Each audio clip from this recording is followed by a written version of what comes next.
Good evening, everyone. Thanks for joining us tonight. While we wait for folks to fill into the meeting room here, to our virtual meeting room, why don't you just test things out for us? Make sure the chat box is working. If you can just drop into the chat box where you're watching from tonight. Let us know where you're from. We'd love to get a really cool perspective on how far our reach is. I'm from New Jersey, and it's starting to be again like summer a little bit. But so let us know where you're from and what your weather's like, and we'll begin the actual meat of this presentation in just a little bit.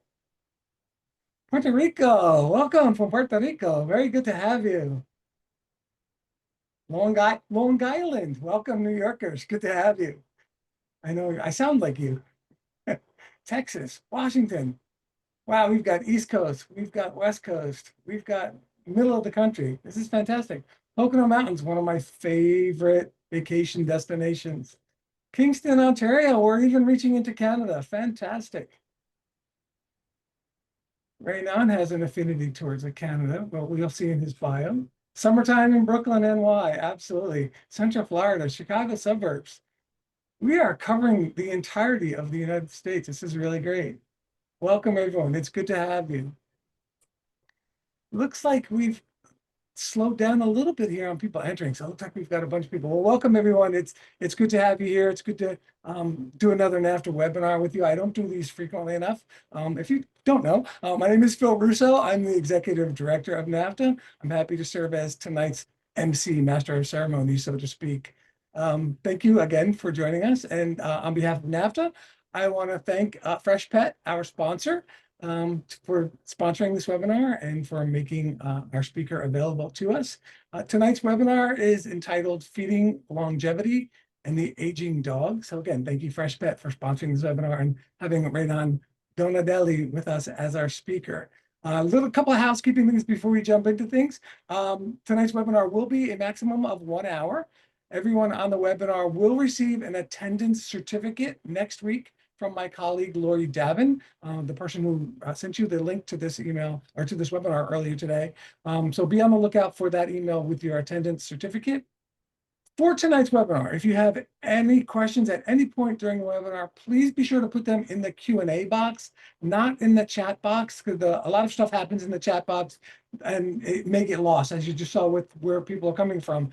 That tends to just scroll and things may get lost in there. The Q&A box, there's an actual option for us to answer a question directly. We can click that the question was answered. So definitely, if you have any questions, please be sure to put them in the Q&A box. It just makes it a whole lot easier. There's a couple of us here on the back end that will be monitoring those things. Raynon will be stopping a couple of times to answer questions. So please be sure to do that. So our speaker tonight is Dr. Raynon Donadelli. Dr. Donadelli is a native Brazilian and is passionate about animals. You'll get that. You'll definitely see that come through tonight. Through his years in school, he decided to pursue a PhD in pet nutrition and pet food processing. His PhD research was about the use of novel fiber sources in pet foods. After attaining his PhD, he spent a year at the University of Gulf as a researcher on pet nutrition. He's currently a product development scientist at Freshpet, where he helps the innovation team develop new formulas targeting different health goals and life stages. His professional goal is to help improve pets' lives and the human-pet bond through research focused on the development and improvement of pet foods via innovative processing methods and novel functional ingredients. A lofty goal, one that's mighty and good to attain. So before Raynon joins us, I know that Freshpet has a quick little video that they would like to show us. So let's take a look at that. And then Raynon, you are on.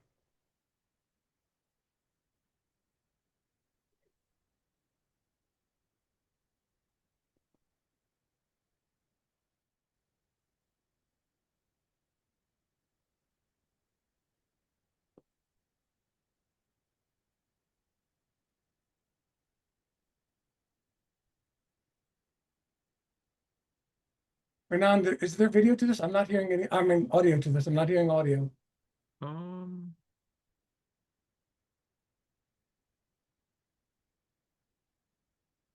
Let me see what I can do about the audio.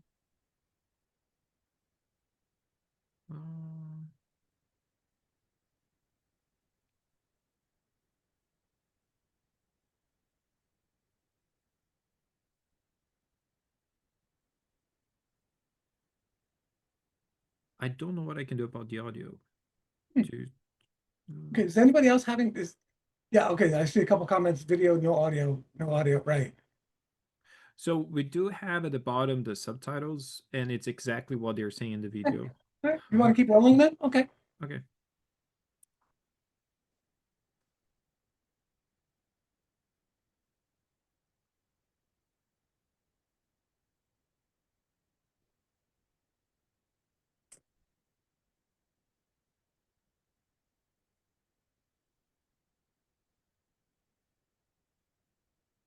Oh, sorry.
All right, everyone. Sorry about the audio of the video not working, but let's talk today a little bit about the healthy of senior dogs. Um, Let me just change here the screens real quick. Um, so the main focus of today's presentation, it will be this box that we have here, this yellow box, which is covering most of the senior life and overlapping a little bit of the geriatric life as well. One of the things that I wanted to highlight to you is that um, notice that on the far left side, I have weight, but I don't actually have units of weight, pounds or kilos in there. So will be talking in general about dogs. This could be a little Chihuahua that might live up to 20 plus years, or might be a very large dog that might be living up to 10 years. Um, and notice also at the bottom that I have different sort of life stages that the dog is going through, but I also don't have specific years. And that's exactly because of that. The different breeds will live to different ages as well. So we'll be talking a lot in relative terms here. And I'll give you some tips on how to identify what are those relative terms later on. Um, So, one of the first things that you notice when your dog is aging is the face gets white. But what does that mean? Well, physiologically means that, and I have the key here as one of the slides. So, when the face is getting white, means that the dog is getting less pigments that make the color of the hair that color. So, if the dog is not as playful when they're getting older, probably they're having a little bit of a joint pain and it's painful to move, so they don't move as much. If they want to be left alone, or they get a little bit nippy on other dogs when they get close by, especially younger dogs with higher energy levels, um, usually is correlated with some cognitive decay and cognitive issues in other dogs. uh, it's something that it's fairly common to see. I'm pretty sure you guys see that all the time, older dogs getting chunkier. That's because not only their body composition is changed, but their energy needs are changing as well. Uh, Teeth decay. This is more common in smaller dogs, but some of the implications is if they're missing teeth, if the gums are inflamed, maybe it's painful to eat. So maybe we need to be more careful on how we are choosing the foods to feed those dogs. And there might be other issues that come up later in life, as they might become deaf, they might have vision issues, they might have a decreased sense of smell. And those are all physiological and anatomical changes that just happen as the natural aging process, um, for the dogs. So those are things that we notice. But what about the things that we don't notice, right? Those are also very, very important. So we'll see an increase in protein turnover. That means that the dogs is burning more of the muscle mass that they have instead of maintaining the muscle mass. And that's one of the things that contributes for them to become chunkier, because they don't have as much muscle per weight, per unit of weight of the body. They don't, the muscle is what is burning a lot of energy. So less muscle, they burn less energy. If they're eating the same amount of food, they're just consuming more calories, they're not burning, so they get chunkier. There might be an increase in oxidative stress. That also helps a little bit with the face being white and the hair becoming white and difficult. It becomes more difficult for the joint to be repaired. Um, and that there are some nutritional strategies that we can use to address that as well. They have a decreased sense of thirst that could run into issues of these dogs being able to maintain themselves hydrated throughout the day. Um, they'll have a decrease in digestibility of the nutrients. So it might be more and more important to choose the right food to address that. And that's particularly important for geriatric dogs. And there is also some changes in the immune system, and that's also correlated to the protein metabolism and changes in protein turnover as well. And it might make it harder for them to fight some infections or just heal from injuries. So this chart here, it's kind of, you will see this chart in different parts of the presentation, and it'll be the basis for a lot of our discussion tonight. So one of the first things that we see here, it might be the change in hair color. It might be the changing hair color here. Uh, and on this case, it's happening at about halfway of their life, which is this yellow bar here is kind of the half mark. But we see that there are other uh, changes that happen either before or after, especially after the changes in color. But one of the things that is happening sooner than we usually think is joint health decay. Um, and usually things that are happening later in life, more so for the geriatric dogs, is the inability to eat to maintain body weight. And we don't know exactly why, but there is a shift when they become very, very old that they need to consume a lot more calories to be able to maintain body weight. And the other thing that happens also later in life is the cognitive signs, like the dog being a little bit snippy, uh, the dog wants to be left alone, doesn't want to play with other dogs, those kinds of behaviors. Uh, so we'll dive into a little bit more detail in all of these today. And I'll try to pause throughout the presentation. So as I'm talking through, please post the questions that you might have on the chat, and then Phil will help me to remind me at the end of these, and he'll be asking me questions. And I'll also leave time at the end if you have any other questions at the end. So there will also be time towards the end of the presentation for you to ask questions. But pop the questions in the Q&A session as you think of them. So one of the questions that I have here, if you can answer on the chat, which one of these age-related changes you first noticed on any of the dogs that you had so far? And Phil, can you help me just reading some of the answers that we are getting there? Certainly will do. The white face, certainly Yeah, that's a pretty common one. Graying on the muzzle, white face. Lots of people so far, white face, moving slower, Moves slower. Yeah. not wanting to jump as much, muscle wasting, Yeah, we'll talk about the muscle wasting as well later on. less energy.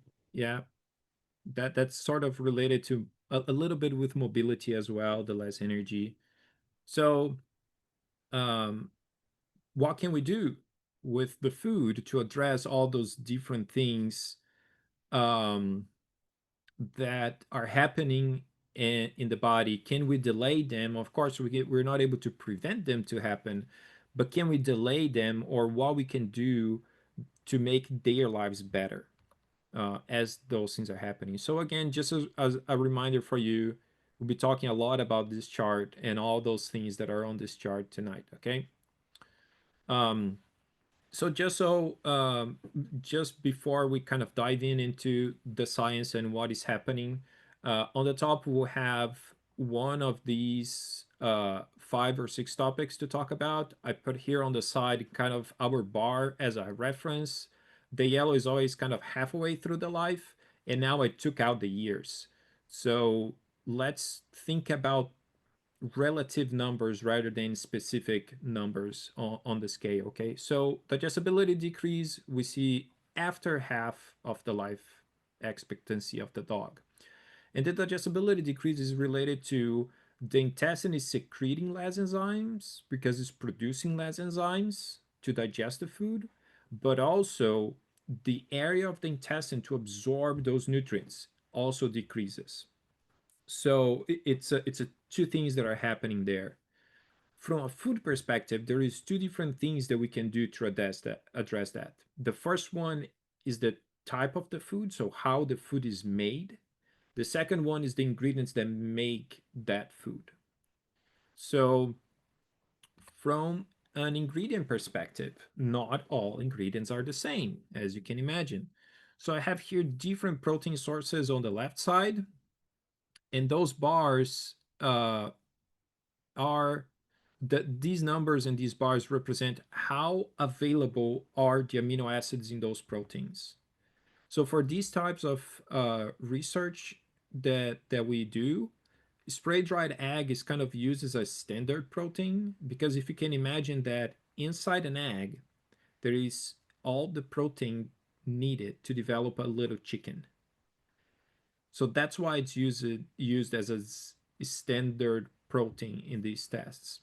So from this data, in general, what we can see is there are several animal proteins on top that usually have better quality, better availability of the amino acids, better composition of the amino acids, and in general, there are plant proteins at the bottom here that usually don't have as good as amino acid quantities and proportions. That's why they don't have as good numbers. However, you can also notice here in this case, soybean meal and chicken meal. Soybean meal performs better than chicken meal. And that has to do with how the ingredient itself is made. So, how we make the ingredient can also degrade some of those nutrients present in the ingredient, and then those nutrients are not available for the animal. So when we are selecting a diet, we wanted to make sure that overall it has animal proteins listed first and then vegetable proteins. Because then having more animal proteins, we are making sure that we have better quality protein for those animals. But not all animal proteins are the same. And how you make them, how you make the ingredients and the diets can also make a difference. Um, and that's when the processing method comes through. This is a chart that you guys already saw in a little bit of different colors in that video. This is a study that FreshBet sponsored from the University of Illinois. The idea was to compare with these 4 different chicken types, the 4 major processing methods to make pet foods. So steamed chicken, it would be something very similar to how we cook foods at FreshPet. Raw chicken would be the equivalent of a raw diet. Canned chicken would be the equivalent of wet foods. and chicken meal is what usually is used in dry pet foods. In this chart, at the chicken meal performed the worst. So less of all those essential amino acids are available for the animal compared to uh, canned chicken and raw chicken. And steamed chicken was the one that performed the better. So the right amount of processing, it's very, very good. Personally, I don't like to feed raw to my pets for two reasons. So cooking at the right amount is important for making nutrients more available, but also to kill pathogens. So imagine that raw chicken, when you buy at the store, you store in your fridge with your food. And a lot of times that's where raw pet food ends up as well. So if the food is contaminated, it could also contaminate your own food and you could be ingesting those harmful pathogenic microorganisms. So for me, it's from a food safety perspective. I prefer to not feed raw to my pets and not have that in the same fridge as I have for my own food. So remember, for digestibility, it's two things that it's happening in the dogs. The intestine is producing less enzymes, and the intestine has less area to absorb nutrients that were digested. And there are two ways that we can address um, those factors. One way is through the selection of the ingredients. So select ingredients that are more digestible, easily to digest, and that have more available nutrients. And the second one is have a processing method that is gentle on those nutrients. So we are not just losing all those nutrients because you're burning them off through excessive heating or high pressures. Do you have any questions in this one, Phil? Yeah, right on. There is one question. What does spray dried mean? So spray dried is a process that we use to make a powder, basically. So egg is a liquid. So what we do is we blend the yolk with the egg white and we spray it through a nozzle in a hot air tunnel.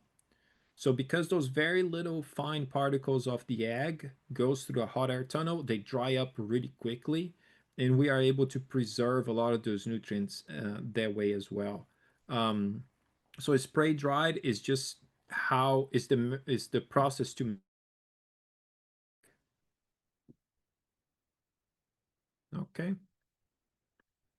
So the next one that I'll talk about, and this one is one that popped up on the poll, is mobility.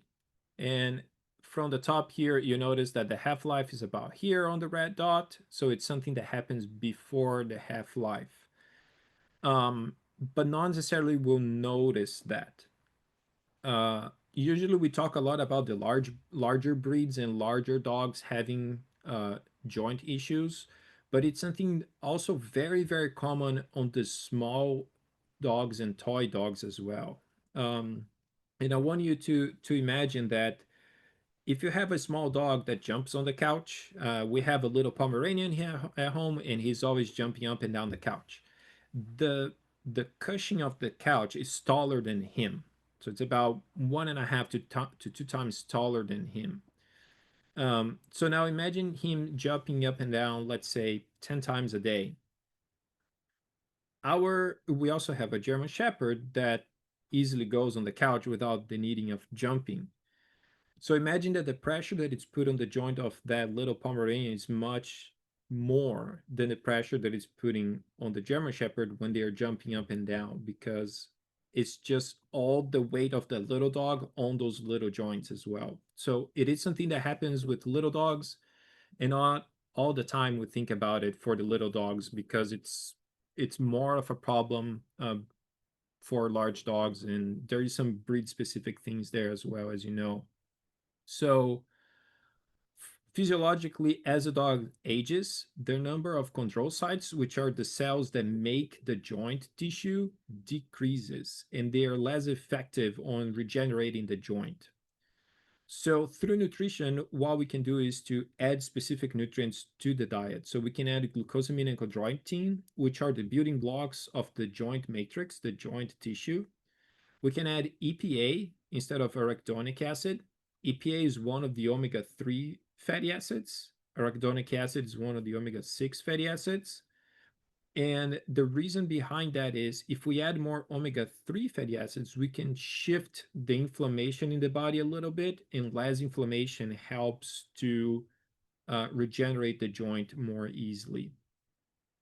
We can also like vitamin E, vitamin C, and selenium.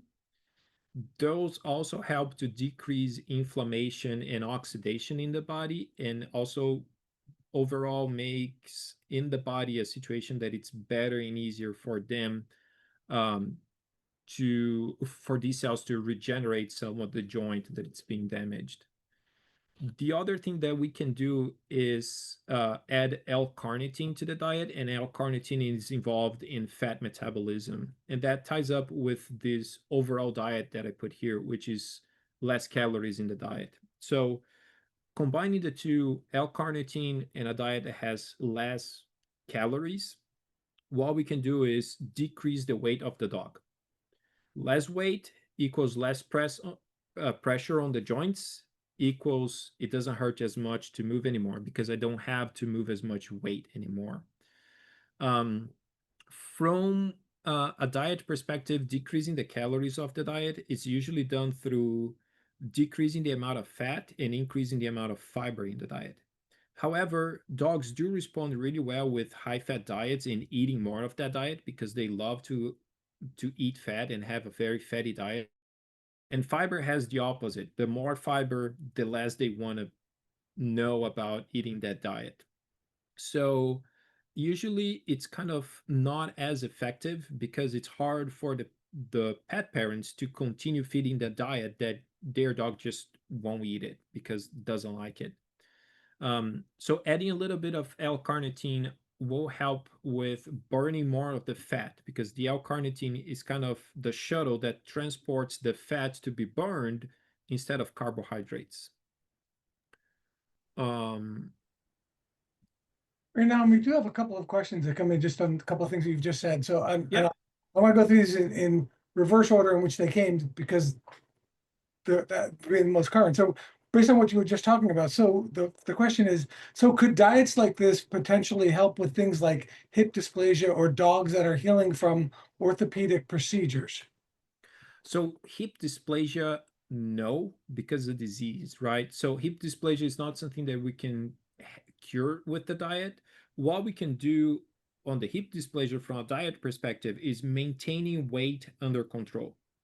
And you guys know way better than I that it's a very tough conversation to have with pet parents because they all think that their dogs are. So that's where the diet can help. Is just decreasing the weight of the dog, making sure that the dog is on a healthy weight.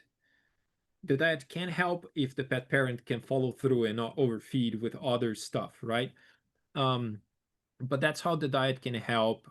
On the if the dog had a surgery for joints and post-op, it's more of how the dog can heal itself.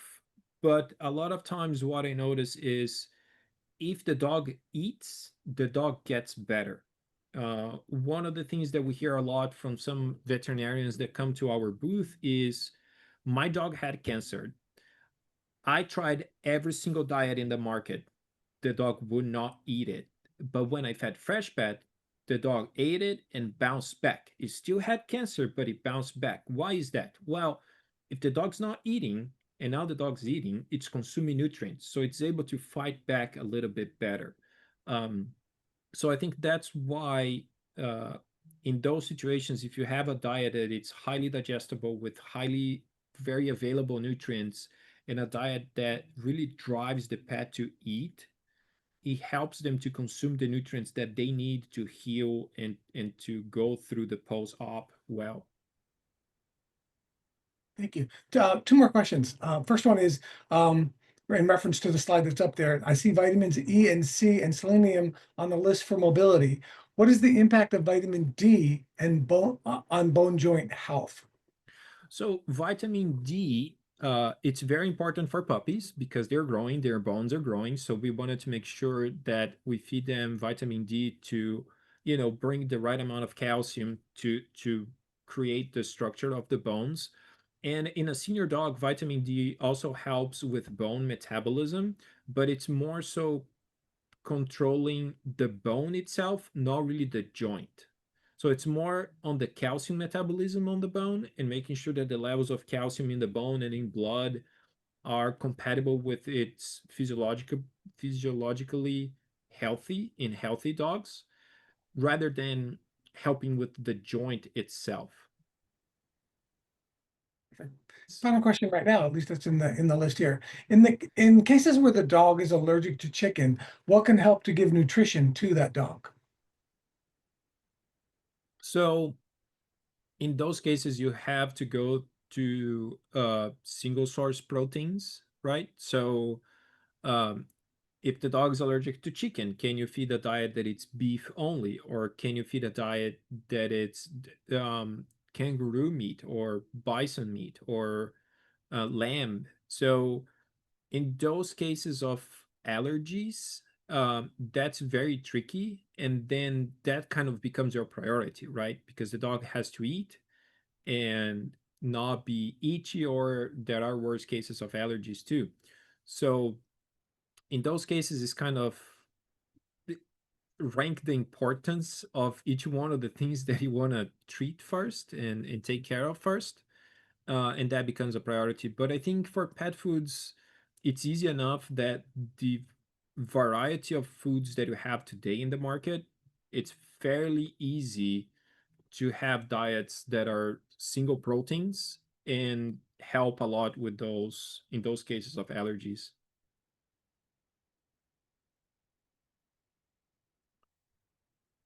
All right.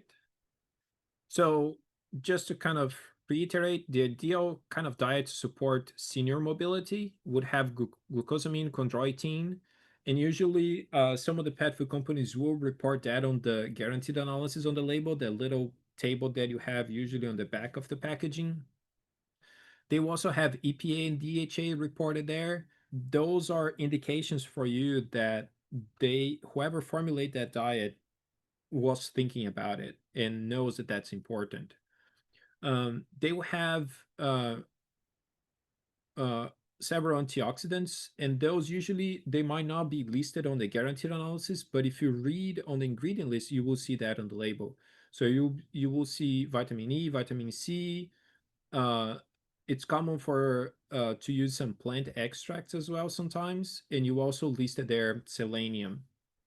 Uh, Some diets advertise that they have less calories or a decreased amount of calories or healthy weight or some claims related to that. That's an indication that they are concerned about the amount of fat in the diet. And some diets will say something as well about the protein. So, highly digestible protein, high in protein.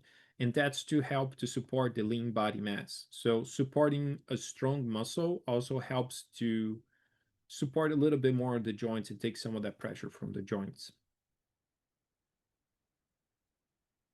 Now, another one that it's fairly common is cognitive decline, but from the bar here, it's clear that it's something that it's closer to a geriatric. It's kind of in between the geriatric and the senior.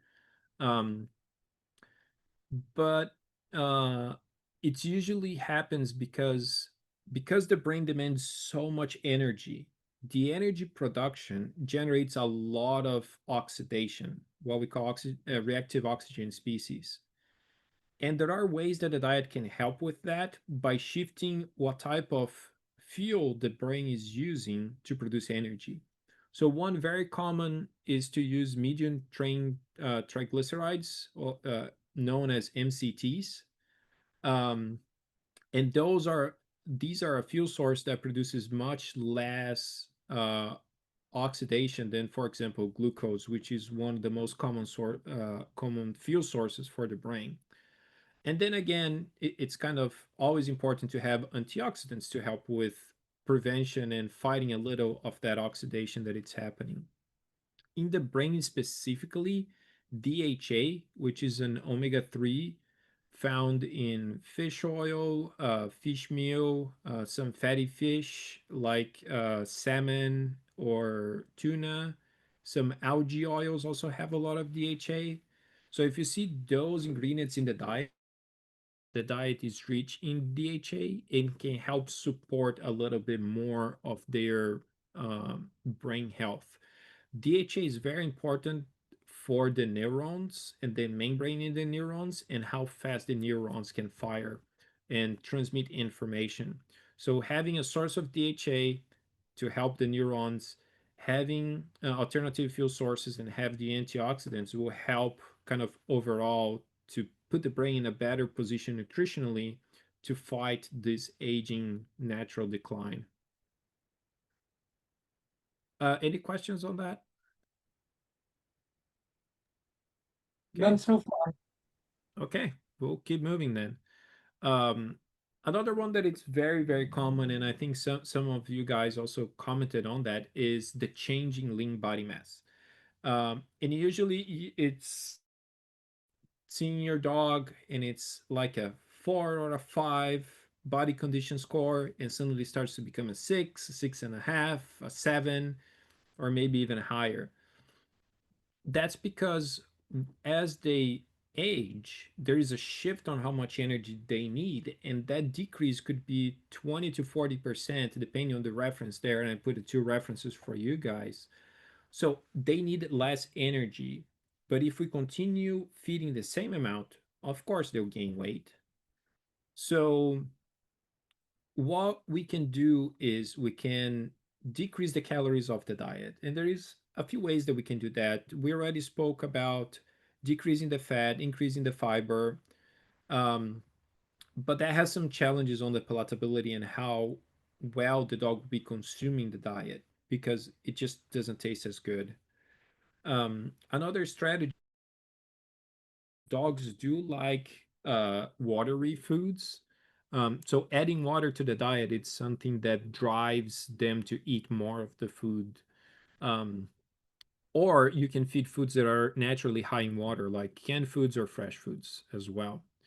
If you are decreasing the fat, it is important to make sure that you have very quality fat on the fat that it's left over. So it's important to have EPA and DHA that are coming from the fish oils or fish meal or the fatty fishes like tuna and salmon, and maybe have some medium chain triglycerides to help with the brain health, like I said before. So having the right amount and proportions of those fatty acids are it's very important to, yes, we're managing the fat and how much energy is in the diet, but we're making sure that we have those nutrients there to help with um, other natural aging conditions that are happening. The protein turnover is increased, so they're burning more muscle. And one of the ways that we can kind of fight that back a little bit is kind of overload the system with protein, more specifically amino acids, that it's from the food instead of the muscle. So that's how we kind of preserve a little bit of the muscle. It's just overloading a little bit their system with protein from the food instead of protein from the muscle. Um, One thing that is important to think about that is, like I said, I mentioned before, it's not just high protein, but having high protein, high quality protein with available amino acids. That's very key here. Uh, but we do have um, data research to show that to us. So in this case, they fed senior dogs and young adult dogs diets with different proteins, different protein levels. And if the diet was based on chicken, animal proteins, or animal proteins and vegetable proteins. From the charts here, what it's clear is that when you feed high protein, the percentage of lean body mass increases in senior and the percentage of body fat decreases. And that's exactly what you want to see. Because then you're making sure that you're not adding pressure to the joints, that it's just fat, and you're adding muscle that it's helping to support that body and that weight. So having those higher protein diets do help. However, you also have to think that some dogs, some patients might be renal patients. That's not the focus then, because the renal disease has to be taken care of first. Then it would be the changes in lean body mass. It's just a matter of importance for keeping the dog healthy at that point. And there isn't really a big change for young adults. Um, so really for an adult dog that the protein turnover is not increased, it doesn't really matter as long as you have quality proteins. So like it's just corn gluten meal or a mix, this would be different, not as that. So the quality of the protein is important. Any questions? Okay. Not at the moment, no. So some of the benefits and drawbacks here. So some of the benefits could be less fat. It's easier to maintain body weight, but less fat means that the dog won't like that diet as much. So it might be a little bit harder to feed that diet to the dog. And kind of the opposite of the fiber, it might help with gut health and maintaining a healthy weight. However, it'll be harder for the dog to eat the diet. You won't like it. Uh, the moisture does help. It does enhances the palatability. It lowers the energy content of the diet. It helps with hydration, especially with dogs that might be hurting to move a little bit, so they are consuming a little bit of extra water with the food. But that might lead to some more potty breaks. But we still need some research to really, really support the theory that feeding more water will lead to more potty breaks. And then again, high protein is important. It helps to keep lean body mass. It helps to decrease the amount of fat in the dog, but it could be an issue for renal patients. So in those cases, of course, the renal part comes first and should be taken care of first. All right. And then this is some of the strategies that we can do here on how to assess body condition score. So I'm pretty sure you guys are familiar with some sort of chart like this one from Nestle Purina, where you have the different too thin, ideal is between 4 and 5, or it could be too heavy. And then there is a description here on how the dog should feel when you're examining the dog. This is a very simple tool, very easy to use, and very important for you to do and track that on how it's changing throughout the life of the dog. Together with the muscle and condition score, this is from Wasava here, but measuring the muscle in these different portions of the body, you will have an idea of how fast that animal is losing muscle or how fast that animal is gaining fat. And with these two tests is how you're able to over time notice the change, and you're able to intervene a lot sooner with either a specific diet or a plan with the pet parent to say, can you exercise your dog a little bit more to help your dog to gain a little bit more muscle, burn a little more energy, and burn a little bit more fat. So instead of getting to a 8 or 9 down here and trying to move back to a 4 or 5, you're on a 6, 7 trying to move back to a 5. It's much easier at that stage than down here. And the same for the muscle. You don't want to get to a point that the dog is so severely compromised that it's really hard to get it back to a normal dog. So, um, and these are very easy, very simple tools. There are descriptions here on both pages on how to do things. And this, I just Google it and got the charts out of the image search on Google. So, very, very, very usable tools. Um, Dental issues, it's something that I'm pretty sure you guys see a lot of that. It's much more common on smaller dogs because they live much longer and their mouths are smaller, but proportionally their teeth are bigger. compared to a large dog. So there isn't enough space in their mouths for the teeth. That's why it's more common for them to have crooked teeth when they are young than bigger dogs as well. Um, so thinking on the little dogs, as their teeth health decay, their gum health decay, it might be painful to eat hard foods.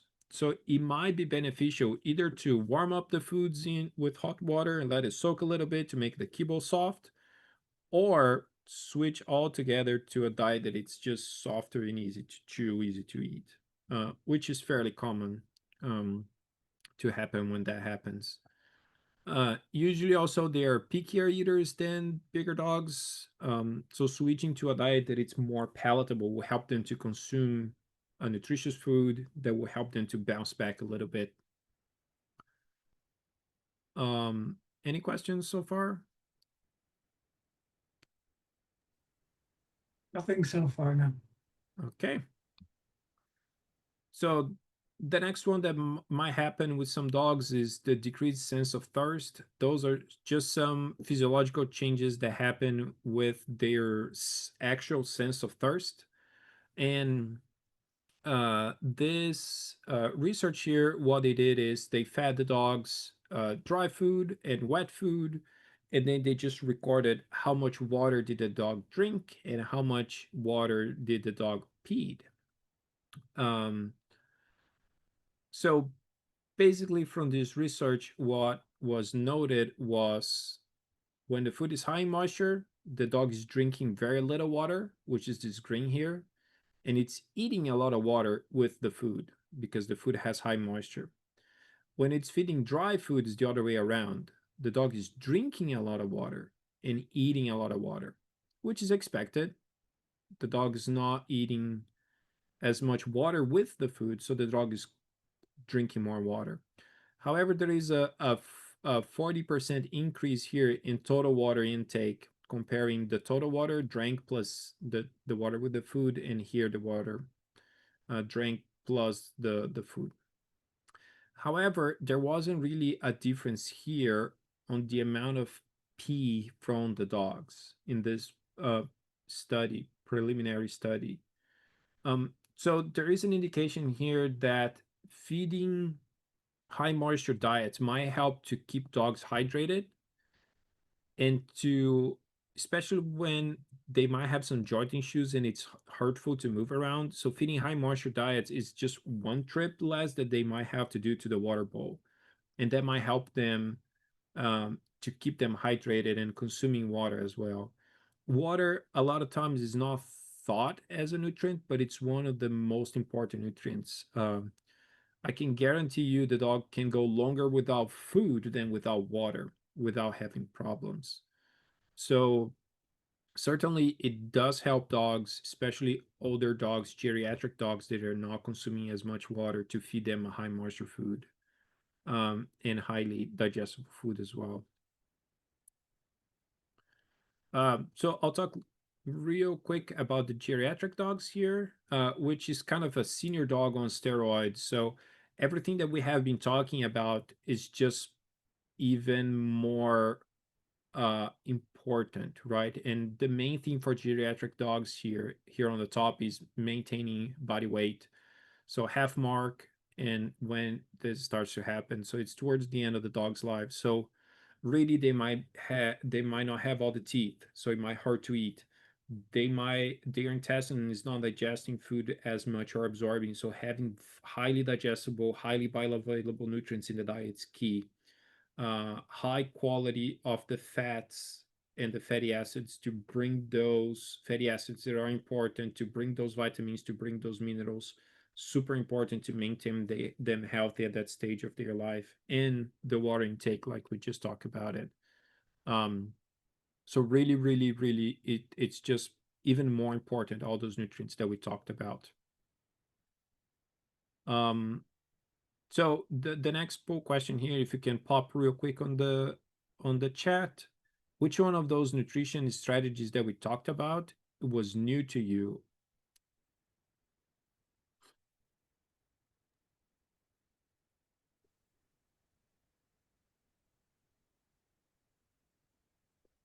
Which answer in is raising protein, the dried egg. Lisa says none.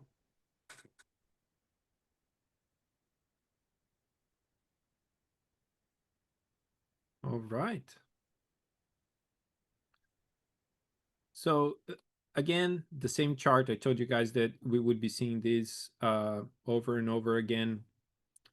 So not everything is happening at the same time, and there are differences in the breeds, like I mentioned at the beginning. So even though for this chart we have a scale at the bottom with age in years, it might come to the clinic at Chihuahua that 14 years is not really realistic for a Chihuahua. It might be living 20 plus years, or it might come a Great Dane that a 10-year mark, it's a lot. So really how we address that, how we can figure out what to do with the different dogs that are coming up to the clinic.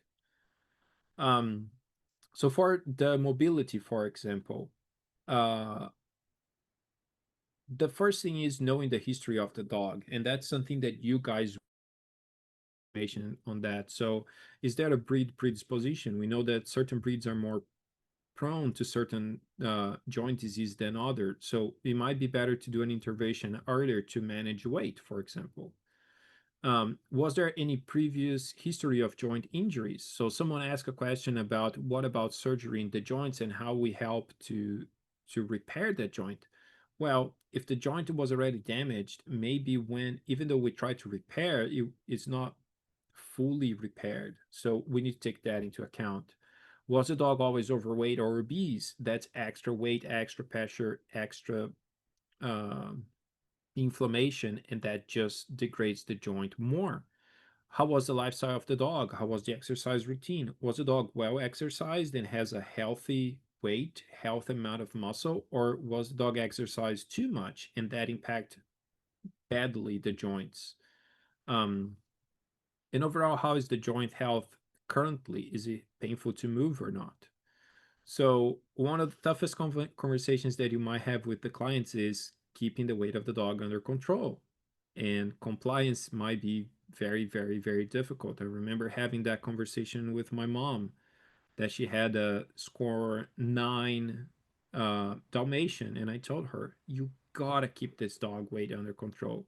And she's like, yeah, yeah, yeah, whatever. And when I left home, that dog was eating more whipped cream than you can imagine. So it's a very tough conversation, but it's very important to maintain joint health. There are several joint supplements, and I do recommend them. It helps to bring those nutrients. Usually, they have very high concentrations of glucosamine and chondroitin on those, so they do help. And it's something that I do, for example, preventive for my German Shepherd. He's about a year and a half, and he's already on those supplements just to help to keep them healthy. Um, and also consider changing diets to a senior diet or a joint health diet or a weight management diet just to help to take weight out of those joints, or providing nutrients that will help to support the joints as well. If we see changes in lean body mass, that's something that happens slowly throughout the older years of the dogs.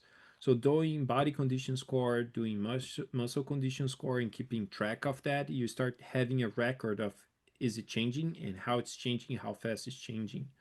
Um, and kind of the same conversations. Can we manage weight? Can we exercise a little bit more the dog to have a little bit more muscle?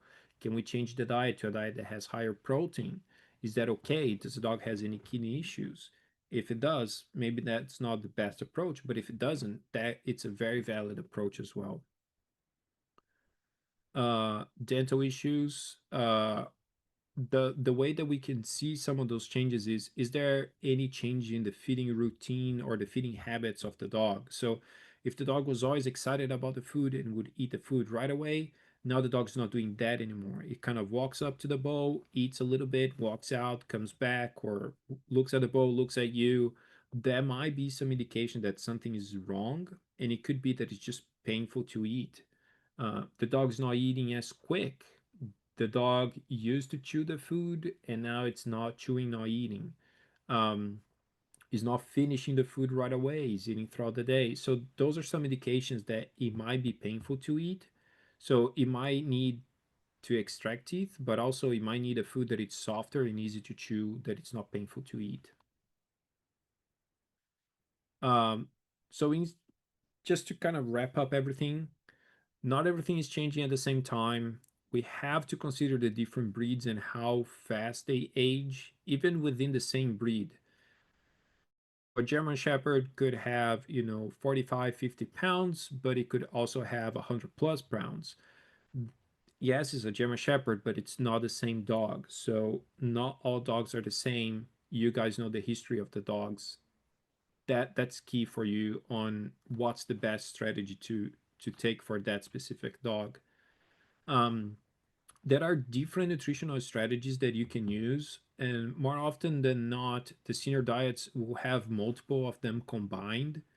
And it's just a matter of choosing which one makes more sense for that specific pet.